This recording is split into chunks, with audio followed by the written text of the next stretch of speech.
అనారోగ్యం, ఉద్యోగం, వ్యాపారం అప్పులతో బాధపడుతున్నారా? వెంటనే జేకేఆర్ గురువు గారికి కాల్ చేసి ఈ వెబినార్ లో జాయిన్ అవ్వండి. అమ్మ నమస్కారం అమ్మ. నమస్తే అమ్మా. అమ్మ ఈ మధ్య ఒక సంఘటన జరిగింది విన్నాము. అది ఏంటంటే రీసెంట్గా ఇప్పుడు ట్రెండ్ కూడా అవుతుంది. ఒక అత్తగారు అంటే కాబోయే అల్లుడితో వెళ్ళిపోయారు. కూతురికి మ్యారేజ్ ఫిక్స్ అయింది. కూతురికి మ్యారేజ్ ఫిక్స్ అయింది.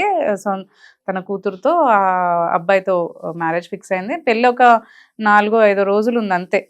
అలాంటి టైంలో ఈ కాబోయే ఎవరైతే అల్లుడు ఉన్నాడో ఈ అత్తగారితో వెళ్ళిపోయారు. అండ్ ఈమె కూడా ఈ అల్లుడిని ఏమన్నా అంటే అదే లవ్వను లేదంటే అర్థం చేసుకున్నాం, మేమిద్దరం ఆవిడకి 38-39 ఏళ్ళు ఉంటాయి. దగ్గర దగ్గర 40 years ఆవిడ, వాడికి 25 years. అంటే ఎంత తేడా ఉంది? ఇద్దరికి 15 ఏళ్ల తేడా ఉంది.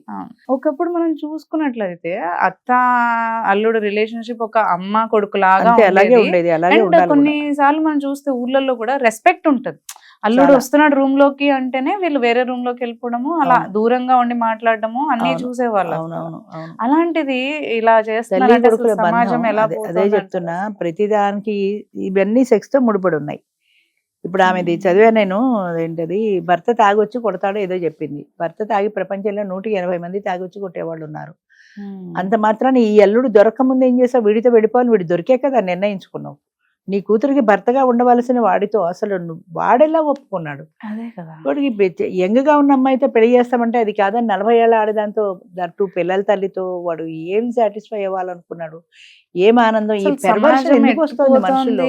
ఈ రకమైన పెర్వర్షన్ ఎందుకు వస్తుంది మనసులో? నిజంగానే సైకాలజిస్టులు ఇది బాగా ఆలోచించాల్సిన అవసరం చాలా ఉంది. ఎందుకంటే ఎక్కడ చూసినా ఇలాంటి కేసులు, తెల్లారితే పేపర్ తీస్తే 1-2 కేసులు తప్పనిసరిగా కనబడతాయి. ఏజ్ గ్యాప్ ఉంది.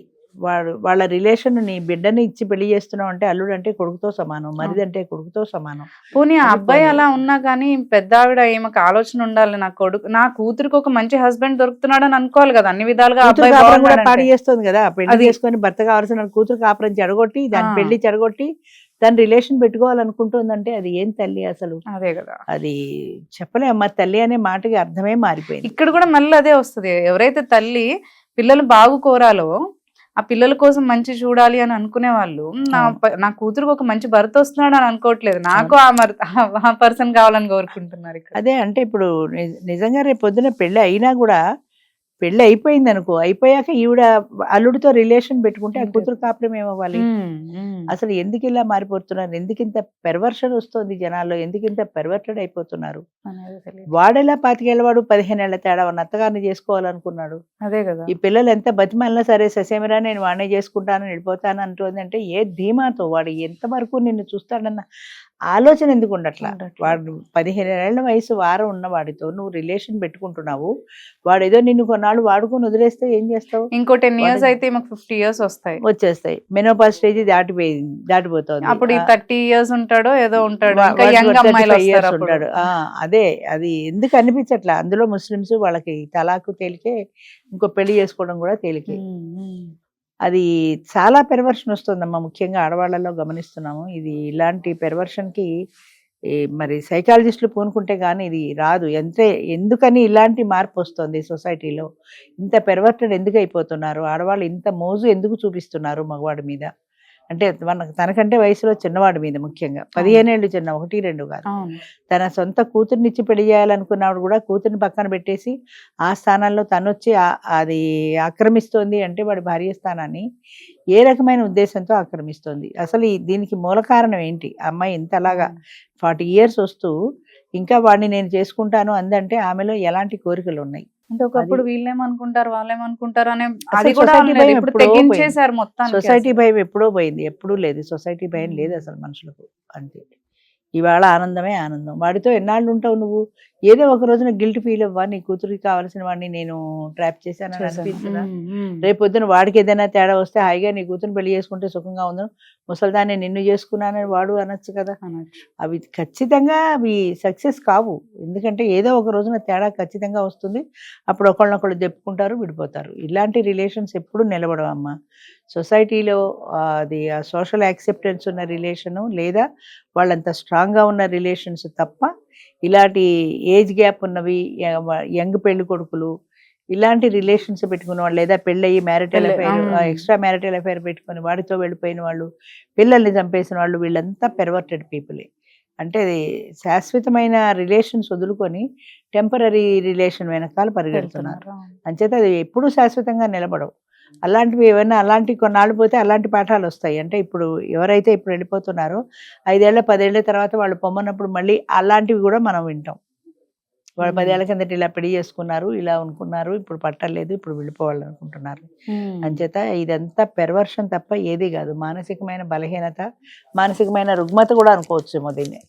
అంచేత ఈ మానసికమైన బలహీనత, విల్ పవర్ లేకపోవడం, స్ట్రాంగ్గా ఆత్మ నిగ్రహం లేకపోవడం, ఎటొచ్చెటు తిరిగినా ఇలాంటి రిలేషన్స్ అన్నింటికీ కారణం ఆత్మ నిగ్రహం లేకపోవడం. వాళ్ళని వాళ్ళు కంట్రోల్ చేసుకోలేకపోవడం. దానివల్ల ఇలాంటి వాటికి టెంప్ట్ అవుతూ ఉంటారు. తాగి మొగుడు వచ్చి కొడతాడంటే చాలా మందికి ఉంది, ఇది కాదు తప్పని నేను అది రైట్ అని అంటలా.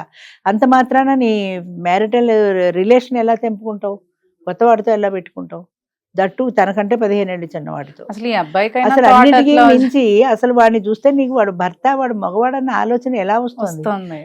ఆ ఏజ్ కొడుకుని ఉంటాడు నీకు. అవును, మరి నీ కొడుకు గుర్తురాడా? వాడిని చూస్తే మగాడనే గుర్తు వస్తుందా? అదే మగవాడిని చూస్తే మగాడని గుర్తు రాకూడదమ్మా ఆడదానికి. I'm very sorry to say like this. నీ భర్త ఎవరైతే ఉన్నాడో వాడిని తప్ప ప్రపంచంలో ఎవరిని చూసినా వాడు ఒక పురుషుడు అన్న భావన రాకూడదు. అది ఎప్పుడైతే వచ్చిందో నీ మైండ్ డైవర్ట్ అయినట్టే లెక్క. నీ భర్త నీకుండగా వేరే వాడిని చూసి వాడు ఒక పురుషుడు అన్న భావన నీకు ఎందుకు రావాలి? ఇప్పుడు నేనున్నాను, నాకు 60 ఏళ్ళ కొడుకున్నాడు, వాడిని చూస్తే ఆ ఏజ్ వాళ్ళని చూస్తే 50 years వాడిని చూస్తే నా కొడుకు గుర్తొస్తాడు, అంతేగాని వాడు మగాడని గుర్తురాదు కదా. అది ఎప్పుడైతే ఆ భావన పోయిందో ఆడవాళ్ళలో అప్పుడే దరిద్రం అయిపోయింది. అంతే. సిగ్గు లేకుండా ఇంకా ఎదురు పేపర్కి ఎక్కుతున్నారు. ఏం చెప్పాలి? ఇలాంటి చాలా కష్టం అమ్మ. వీళ్ళంతా పెర్వర్టెడే. మనసుని నిగ్రహం పెట్టుకోలేని వాళ్ళే, ఇలాంటి వీక్ మైండ్ ఉన్న వాళ్ళే ఇలాంటి పనులు చేస్తారు. Very sad to say, very bad to say like this. Correct. అంటే ఆలోచన తీరు అనేది ఇప్పుడు మీరు అన్నట్టు ఎవరిది ఎట్టుపోతుంది అని అర్థం చేసుకోవాలంటారు. అసలు ఆయన ఎలా ఒప్పుకున్నాడు? నీకంటే 15 ఏళ్ళు పెద్దాన్ని కాదు, నీ పిల్లని పెళ్లి చేసుకోవాల్సిన వాడిని నిన్నెలా చేసుకుంటా అని ఆయన ఎందుకు అడగటల్లా? ఆయన చేసుకుంటానే ధీమా ఇస్తేనే కదా ఈవిడ ఎంత మాట్లాడుతుంది నేను వెళ్ళిపోతానని. వాడేలా యాక్సెప్ట్ చేస్తున్నాడు? 15 ఏళ్ళు తనకంటే పెద్దది, ఇంకో 10 ఏళ్లలో మెనోపా స్టేజ్కి వచ్చే దాంట్లో ఏమి అట్రాక్షన్ చూసి వాడు యాక్సెప్ట్ చేశాడు? అసలు ఈ చిత్తన్నే వాళ్ళు లేక ఇద్దరిని అసలు చెప్పడానికి కూడా అసహ్యం వేస్తుంది, తెలుసుకోవాలంటే కూడా బాధ అనిపిస్తుంది. ఇలాంటివి చాలా ఘోరం అమ్మా, చాలా ఘోరం. అయితే ఇలాంటి కేసులు ఎక్కువ అవుతున్నప్పుడమ్మా తప్పనిసరిగా సైకాలజిస్టులు స్పందించాల్సిన అవసరం ఉంది. ఇలా ఎందుకు చేస్తున్నారు, జనాలు ఇలా చేయడానికి గల కారణాలేంటి విశ్లేషించాల్సిన అవసరం ఉంది. అది సమాజంలో జరుగుతున్నది ఏంటో తెలిస్తే కొన్నాళ్ళకైనా అది కంట్రోల్ అవుతుంది అనుకుంటాను నేను. కరెక్ట్ అమ్మా, కరెక్ట్. అది థ్యాంక్ యూ అమ్మా, థ్యాంక్ యూ.